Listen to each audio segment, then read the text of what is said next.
Are organic foods safer or healthier than conventional alternatives? Two separate questions. Some consumers are interested in getting more nutrients, whereas others are more concerned about getting less pesticides.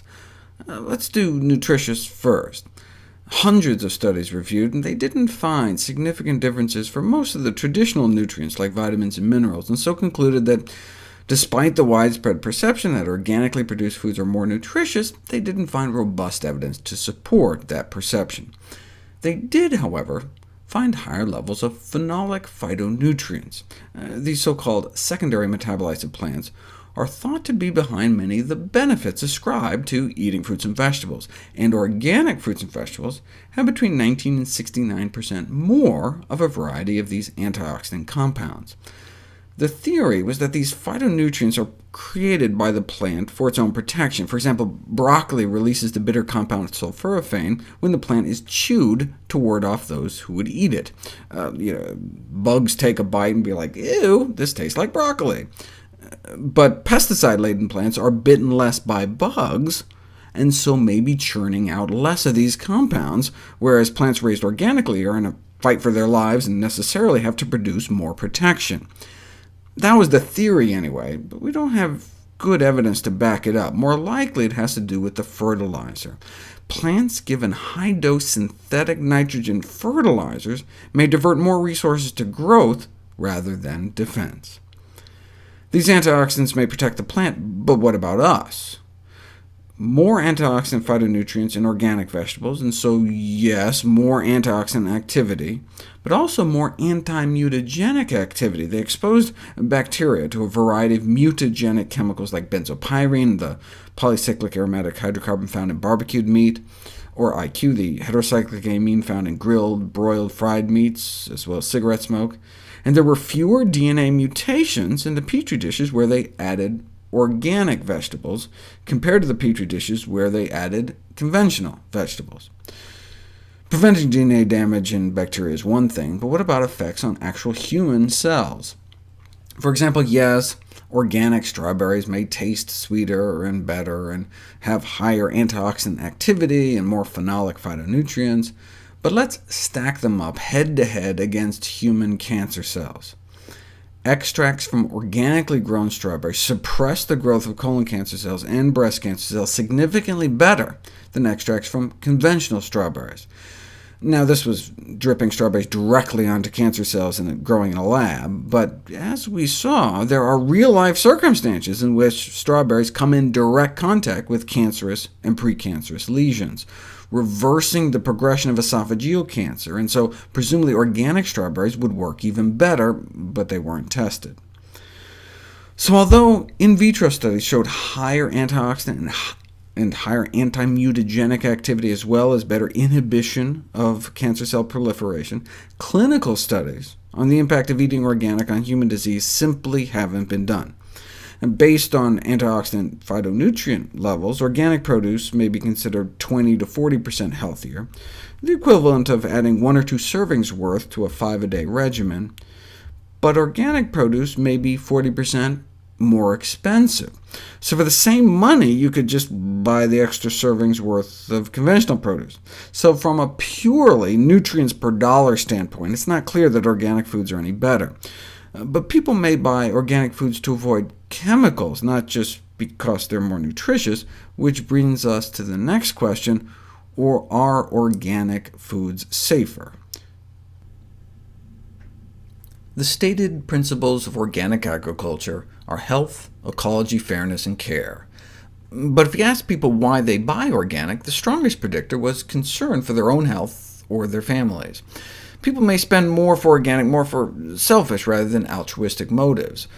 Although organic foods may not have more nutrients per dollar, consumption of organic foods may reduce exposure to pesticide residues and antibiotic-resistant bacteria. Food safety-wise, they found no difference in the risk of contamination with food poisoning bacteria in general. Both organic and conventional animal products were commonly contaminated with Salmonella and Campylobacter, for example. Most chicken samples were found to be contaminated either way, with Campylobacter about a third, with Salmonella. But the risk of exposure to multi-drug resistant bacteria, resistant to multiple classes of antibiotics, was lower with the organic meat. So they both may carry the same risk of making us sick, but food poisoning from organic meat may be easier for doctors to treat. What about the pesticides? There's a large body of evidence on the relation between exposure to pesticides and an elevated rate of chronic diseases, such as different types of cancer, diabetes, neurodegenerative disorders like Parkinson's, Alzheimer's, and ALS, as well as birth defects and reproductive disorders. But they're talking about people who live or work around pesticides. Take Salinas Valley, California, for example, where they spread 500,000 pounds of the stuff. Daring to be pregnant in an agricultural community like that may impair childhood brain development, such that pregnant women with the highest levels running through their bodies, as measured in their urine, gave birth to children with an average deficit of about 7 IQ points. 26 out of 27 studies showed negative effects of pesticide on brain development in children. These included attention problems, developmental disorders, and short-term memory difficulties. If you compare kids born with higher levels of a common insecticide in their umbilical cord blood, those who are exposed to higher levels are born with brain anomalies. And these were city kids, so presumably this was from residential pesticide use. Residential exposure to pesticides, like using insecticides inside your house, may be a contributing factor for cancers, like childhood leukemia, suggesting that awareness be increased among populations occupationally exposed to pesticides about their potential negative influence on the health of their children, though I don't imagine most farm workers have much of a choice. Pregnant farm workers may be doubling the odds of their child getting leukemia, and increase their risk of getting a brain tumor. So conventional produce may be bad for the pregnant women who picks them, but what about our own family when we eat them? Well, first of all, just because we spray pesticides on foods in the fields doesn't mean it ends up in our bodies when we eat it, or at least we didn't know that until this study was published in 2006. Researchers measured the levels of 2 pesticides running through children's bodies by measuring specific pesticide breakdown products in their urine. Here's the levels of pesticides flowing through the bodies of 3 to 11-year-olds during a few days on a conventional diet, then they went on an organic diet for 5 days, and then back to the conventional diet. It's clear that eating organic provides a dramatic and immediate protective effect against exposure to pesticides commonly used in agricultural production. The study was subsequently extended. Can you guess when the kids were eating organic? You don't even need the labels on the graph to tell. What about adults, though? We didn't know until now. 13 men and women consume a diet of at least 80% organic or conventional food for 7 days, and then switched. And no surprise, during the mostly organic week, pesticide exposure was significantly reduced, and not just by a little, a nearly 90% drop in exposure. So it can be concluded that consumption of organic foods does provide protection against pesticides, but does that mean protection against disease? We don't know. The studies just have not been done. Nevertheless, in the meantime, the consumption of organic food provides a logical, precautionary approach. How might we reduce our exposure to pesticide residues on fruits and vegetables? What about staying away from imported produce? Turns out domestic produce may be even worse, dispelling this notion that imported fruits and vegetables pose greater potential health threats to consumers. Buying organic dramatically reduces dietary exposure to pesticides, but does not eliminate the potential risk. Pesticide residues are detectable in about 1 in 10 organic crop samples due to cross-contamination from neighboring fields, the continued presence of very persistent pesticides like DDT in the soil, or accidental or fraudulent use. By choosing organic, one hopes to shift exposures from a range of uncertain risk to more of a range of negligible risk. But even if all we had to eat were the most pesticide-laden of conventional produce, there's a clear scientific consensus in the scientific community that the health benefits from consuming fruits and vegetables outweigh any potential risk from pesticide residues. But we can easily reduce whatever risk there is by rinsing our fruits and vegetables under running water. There are, however, a plethora of products alleged by advertisers to reduce fruit and produce pesticide residues more effectively than water, and touted to concerned consumers. For example, Procter & Gamble introduced a fruit and vegetable wash in the year 2000. As part of the introduction, TGI Fridays jumped on board, bragging on their menus that the cheese and bacon puddles they call potato skins were first washed with the new product. After all, it was proclaimed proven to be 98% more effective than water in removing pesticides. So researchers put it to the test, and it did no better than plain tap water. Shortly thereafter, Procter & Gamble discontinued the product. But numerous others took its place, claiming their vegetable washers are 3, 4, 5, or even 10 times more effective than water, to which the researcher replied, "That's mathematically impossible. If water removes like 50%, you can't take off 10 times more than 50%. They actually found water removes up to 80% of pesticide residues, like the fungicide Captan, for example. So for other brands of veggie washes to brag 3, 4, 5, 10 times better than water is mathematically impossible indeed. Other fruit and vegetable washes have since been put to the test. They compared a fruit and vegetable wash to FIT, to two I've never heard of, Organic Clean and Veggie Clean, compared to using dishwashing soap, all compared to just rinsing with plain tap water. 196 samples of lettuce, strawberries, and tomatoes were tested, and they found little or no difference between just rinsing with tap water compared to any of the veggie washes or the dish soap. They all just seemed like a waste of money.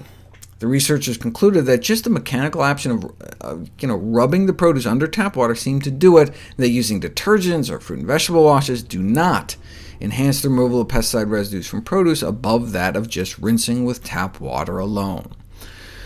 That may not be saying much, though. Captan appears to be the exception. When rinsing with plain water was tried against a half dozen other pesticides, less than half of the residues were removed. Now, fingernail polish remover works better, but the goal is to end up with a less toxic, not more toxic tomato. We need a straightforward, plausible, safe method for enhanced pesticide removal, although the efficacy of pesticide removal from fruits and vegetables has been rarely reported in the medical literature. Anything we can add to the tap water to boost its pesticide stripping abilities?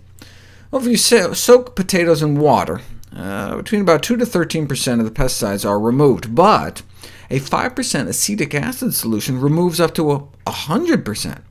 What's that? Plain white vinegar. But 5% is full strength. What about diluted vinegar?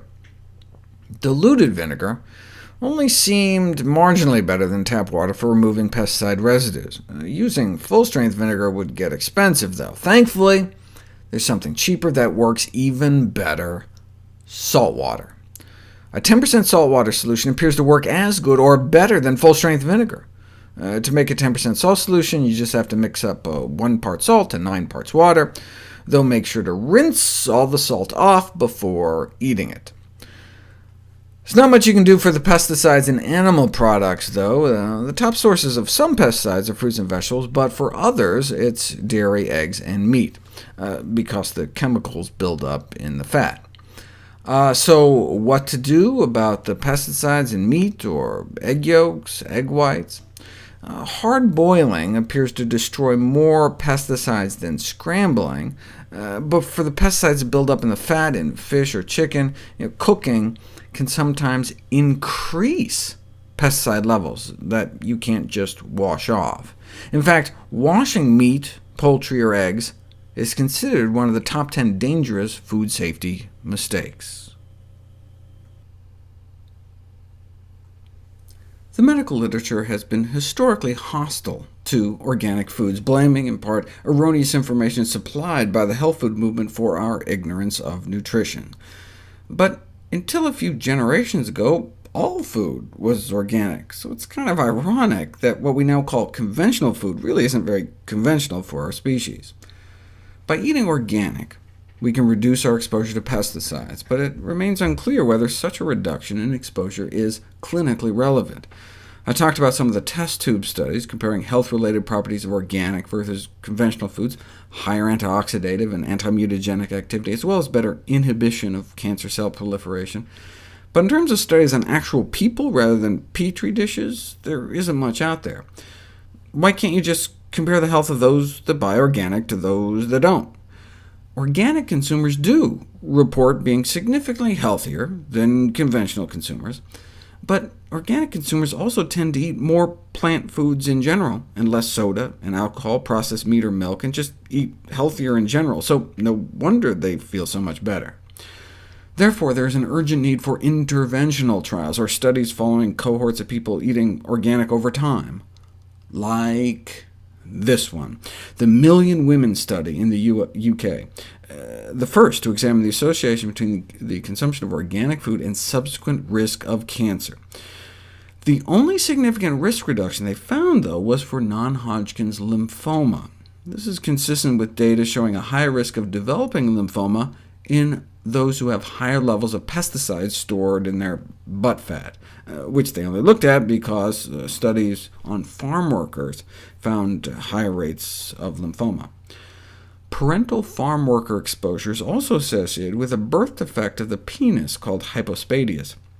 And so researchers decided to see if moms who failed to choose organic were at increased risk. And indeed, they found the frequent consumption of conventional high-fat dairy products was associated with about double the odds of the birth defect. Now, this could just be because those that choose organic have other healthy-related behaviors, or it could be that high-fat foods, like dairy products, bioamplify the fat-soluble toxicants in our environment. There are two other general population studies that have raised concerns. One found about a 50 to 70% increase in the odds of ADHD among children with pesticide levels in their urine common among U.S. children, and another that found triple the odds of testicular cancer among men with higher levels of organochlorine pesticides in their blood, 90% of which comes from meat, fish, and dairy, which may help explain rising testicular cancer rates in many Western countries since World War II.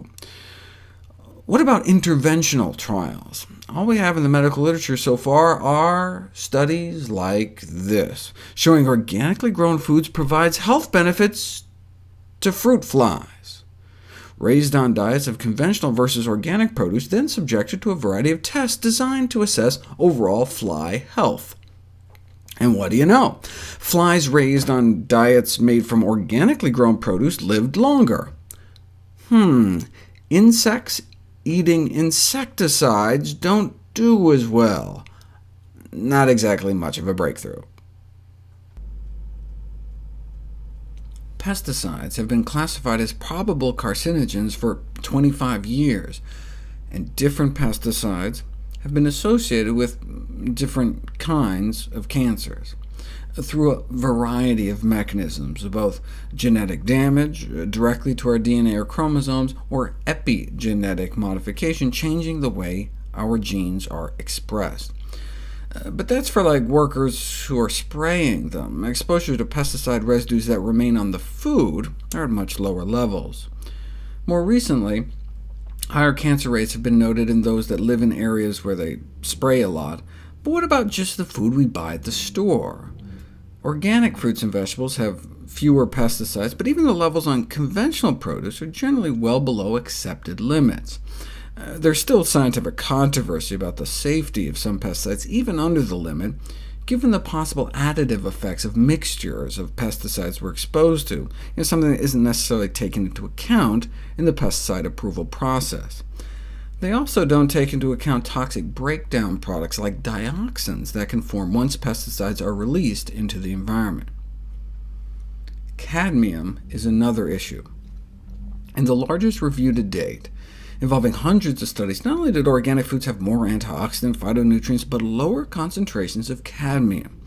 That's a good thing. Cadmium is one of 3 highly toxic heavy metals, along with lead and mercury, found in the food supply. It accumulates in the body, and so we should try to keep intake as low as possible. Thus, the fact that organic crops only have about half the cadmium is therefore desirable. The cadmium is thought to come from the phosphate fertilizers that are added to conventional crops. Of course, not all organic foods are healthy. The organic food industry is now worth tens of billions of dollars. They didn't get that way just selling carrots. We can now buy pesticide-free potato chips and organic jelly beans.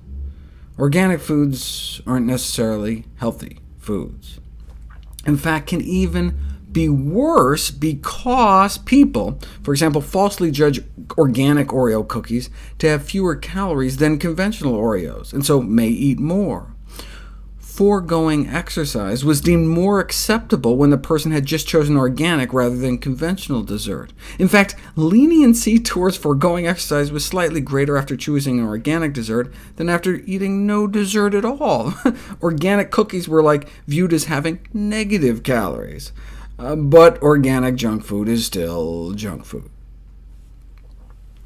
Not only do people tend to overestimate the nutritional benefits of organic foods, they also overestimate the risks of pesticides. People think that as many people die from pesticide residues on conventional food as die in motor vehicle accidents in the United States. Organic food buyers may think eating conventional produce is almost as bad as smoking a pack of cigarettes. That kind of thinking is dangerous because it could potentially lead to a decrease in overall fruit and vegetable consumption. If just half the U.S. population were to increase fruit and vegetable consumption by a single serving a day, an estimated 20,000 cancer cases might be avoided each year. That's how powerful produce may be.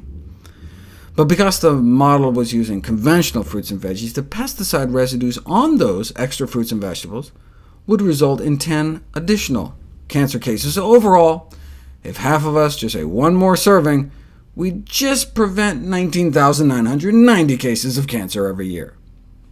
Now, this was a paper written by scientists for hire, paid for by the Alliance for Food and Farming, which is a bunch of conventional produce growers. So they probably exaggerated the benefits and minimized the risks. But I think the bottom line is sound. We get a tremendous benefit from eating conventional fruits and vegetables that far outweighs whatever tiny bump in risk from the pesticides. But hey, why accept any risk at all when you can choose organic? I agree. But we should never let concern about pesticides stop us from stuffing our face with as many fruits and vegetables as possible.